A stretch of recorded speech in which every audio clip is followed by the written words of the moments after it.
Hello everyone, কেমন আছো সবাই? অনেক দিন পর চলে এলাম নতুন একটা ভিডিও নিয়ে। তো আজকের ভিডিওটা আমার কাছে খুব স্পেশাল একটা দিন। আজকের দিনটা অন্য দিনের মতো নর্মাল নয়। আমার অনেক দিনের ইচ্ছা, আমার অনেক দিনের স্বপ্ন আজকে পূরণ হয়েছে। আজকে ছিল আমার রাজকুমারী, আমার বেটুর অন্নপ্রাশনের দিন। তো অনেক অধীর আগ্রহের পরে সেই দিনটা আমাদের জীবনে এসেছে। তো দেখতে দেখতে বেটু 6 মাস অতিক্রম করে বেটু 7 মাসে পা দিয়েছে। আর 7 মাসে যেমনটা হয় মেয়েদের, বেটুর অন্নপ্রাশনের দিন। তো নিচে নানান রকম রিচুয়ালস হচ্ছিল, আলতা পরা, সিঁদুর পরানো, পান সুপারি দেওয়া, যেগুলো হয় সেগুলো নিচে আরম্ভ হয়ে গেছিলো। আর এই যে সিঁদুর পরানো হচ্ছিল, তো নানান সবাই মেতে উঠেছিল নানান রকম আনন্দে। আর এই যে আমি একদম রেডি সেডি হয়ে নিচে নেমে এসেছি। তো একটু রেডি হয়ে নিচ্ছিলাম, কারণ টাইম পাবো না বলে, কারণ বেটু ছিল, বেটুকে রেডি করানোর ব্যাপার ছিল। তারপর আরও অনেক কিছু কাজ থাকে। আর আমাদের অন্নপ্রাশনের ভেন্যুটা ছিল এখানে বাড়িতে হয়নি, সেটা আমাদের ছিল লজে। তো আমাদের ভেন্যুতে আমরা কিছুক্ষণ পরেই পৌঁছাবো। তার আগে যেগুলো বাড়িতে যে রিচুয়ালসগুলো হওয়া দরকার সেগুলোই বাড়িতে আমরা করছিলাম। এখানে আমি ওয়েট করছিলাম আলতা পরানোর জন্য, আর এখানে ও নিয়েছিল বেটুকে। পেটুকে নিয়েও একটু ফটোশ্যুট করছিল। এখানে ক্যামেরাম্যান দাদারাও চলে এসেছিলো ফটো শ্যুটিংয়ের জন্য। আর এই যে আমি বেটুকে নিয়ে বসেছিলাম আলতা পরানোর জন্য। এখানে বেটু অবাক হয়ে দেখছিল, কারণ ক্যামেরাম্যান দাদারা ওকে ওই ক্যামেরার দিকে তাকাতে বলছিল, ওইদিকে ফোকাস করতে বলছিল। তো ওই জন্য ও অবাক হয়ে দেখছিল কী বলছে। আর আমি এখানে বেটুকে নিয়ে বসেছিলাম আলতা পরানোর জন্য আর ওই নখ কাটার জন্য। তো সেগুলোই হচ্ছিলো। আর আমার বেটুর ছোট্ট ছোট্ট পায়ে আলতা পড়ছিল। এই জিনিসগুলোর জন্য আমি অনেক দিনে অপেক্ষা করেছিলাম। আর সত্যি কথা বলতে আমার বরাবরেরই ইচ্ছা ছিল যে আমার বাড়িতে একটা ছোট্ট পরী আসুক, একটা ছোট্ট রাজকুমারী আসুক। আর আমি এটাই চেয়েছিলাম যে আমার মেয়ে সন্তান হোক। আর আমার স্বপ্ন পূরণ হয়েছে। আমাদের বাবা রামকানাই আমার স্বপ্নটা পূরণ করেছে। অনেক আশা ছিল, অনেক স্বপ্ন ছিল, বেটুর অন্নপ্রাশনের দিনে এই করবো সেই করবো। আর সাথে অনেকটা টেনশনও ছিল, অনেকটা চিন্তার মধ্যে ছিলাম যে কী করে সব কিছু পেরিয়ে যাবে, ভালোই সব কিছু পেরিয়ে যাবে কি না। কারণ আমাদের লাইফে এটা ছিল আমাদের প্রথম কাজ, আমার বেটুর অন্নপ্রাশনের আগে আমরা নিজস্ব কোনো কাজ পার করিনি। যেটা হয়েছে সেটা মা বাবারাই করেছে। আর এই যেখানে আমি ঘাট পুজো করতে গেছিলাম, তার আগে যে ক্লিপটা দেখলে এখানে বেলুনগুলো ফোলানো হচ্ছিলো। কারণ আমাদের যে গাড়িটাতে বেটু গেছিলো ওই গাড়িটাতে বেলুন দিয়ে সাজানো হচ্ছিলো, যেটা আমি শ্যুট করতে পারিনি। কারণ যতটা পেরেছি করেছি, কারণ এত ব্যস্ততার মধ্যে ছিলাম, তাই খুব একটা বেশি শ্যুট করতে পারিনি। আর এই যে আমি একদম ফুল রেডি হয়ে গেছি। এটা ছিল আমার বেটুর অন্নপ্রাশনের আউটফিট। আর বেটুকে একটা নর্মাল একটা জামা পরিয়ে নিয়েছিলাম, কারণ এখন যেটা ও পরবে অন্নপ্রাশনের জন্য ওটার মামা বাড়ি থেকে আসবে তত্ত্বের সাথে। তার জন্য আমি ভ্যানুতে যাওয়ার জন্য যে যে এরকম নর্মাল একটা ওকে ড্রেস পরিয়েছিলাম। আর এই যে এখানে বেটুর ফটোশ্যুট হচ্ছিলো। তো ক্যামেরাম্যান দাদারা এখানে বেটুর একটা ফটোশ্যুট করছিল বাড়িতে, কারণ আমরা তো লজে চলে যাব কিছুক্ষণ পরেই। তো লজে তো আর এই ফটোশ্যুটগুলো হবে না, কারণ ওখানে অনেক লোক থাকবে। আর এমনিতেই বাচ্চারা অন্নপ্রাশনের দিনে একটু কান্নাকাটি করে, তার জন্য তার আগেই দাদারা বললো যে একটু ফটোশ্যুট করে নিলে ভালো হয়, তাহলে আমাদেরও সুবিধা হবে আর বেবিও কাঁদবে না। আর তাই আমরা ভাবলাম যে ঠিক আছে চলো, তো ওটাই করা যাক। কিন্তু অনেকটা লেটও হয়ে গেছে। তো আমরা অন্নপ্রাশনের ভ্যানিতে চলে এসেছি। আর এই যে এটা ছিল বেটুর ব্যাকগ্রাউন্ড, যেখানে বেটুকে বসানো হয়েছিল। সমস্ত কিছু একদম রেডি হয়ে গেছিলো যখন আমরা যাই।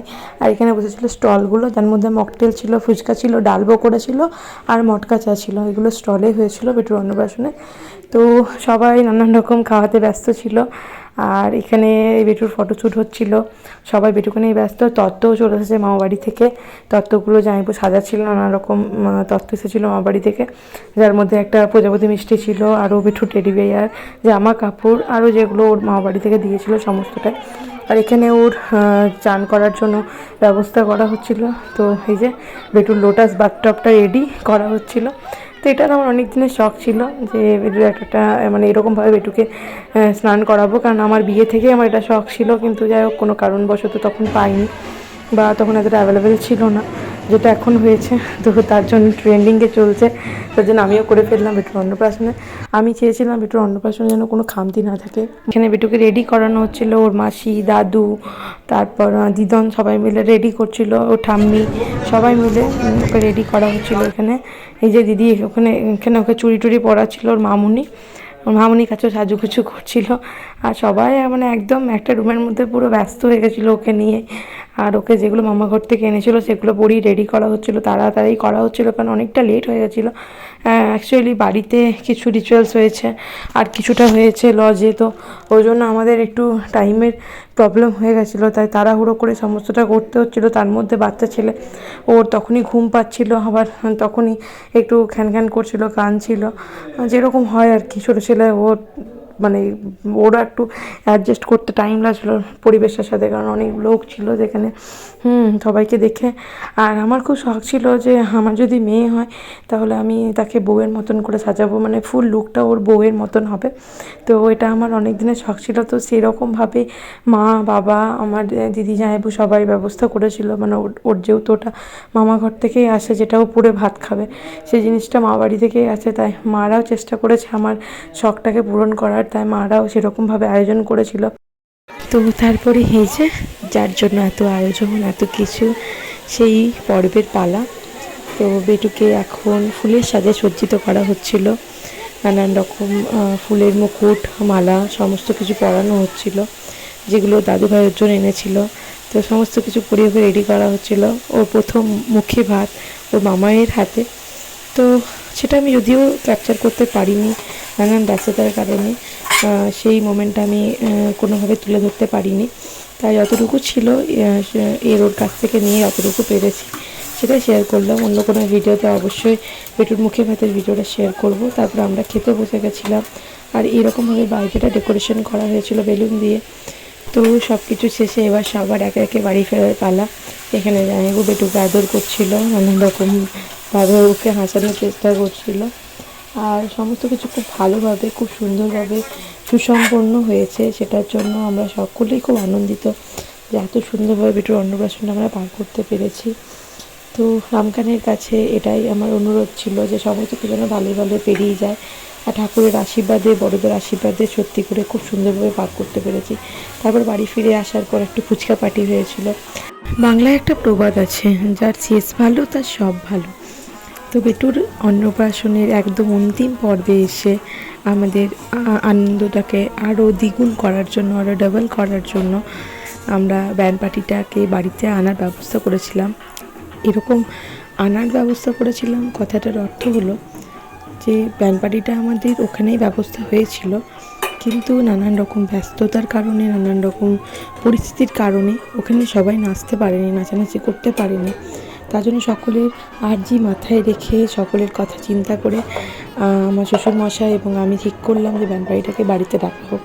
তো সেই কথার অনুযায়ী কাজ, ব্যান্ড পার্টিটাকে বাড়িতে ডাকা হলো, আর সকলে মিলে একটু নাচানাচি আনন্দ করে বেটুর অন্নপ্রাশনের সুন্দর মুহূর্তগুলোকে আরও সুন্দর করে তুললাম। তো সকলে মিলে দিনটাকে খুব সুন্দরভাবে কাটিয়েছি। একবার করে মনে পড়ছে সে দিনগুলোর কথা, সত্যিই খুব আনন্দ করে কাটিয়েছি। তো যাই হোক, আজকের ভিডিওটা তাহলে এত দূরই। আমার বেটু সুস্থ থাকুক, আনন্দে থাকুক, ভালো থাকুক, তাই কামনা করি। সকলের আশীর্বাদে, বড়দের আশীর্বাদে, বড়দের ভালোবাসায় আমার বেটু এভাবেই বেড়ে উঠুক ধীরে ধীরে। আর কিছু ফটো অ্যাড করে দিলাম, অনেক কিছু আমি শেয়ার করতে পারি, সব ফটোগুলো আমি অ্যাড করে দিলাম। যাই হোক, আজকের মতন টাটা। আবার ফিরে আসবো খুব তাড়াতাড়ি নতুন একটা এক্সাইটিং ভিডিও নিয়ে। Till then, take care, bye by.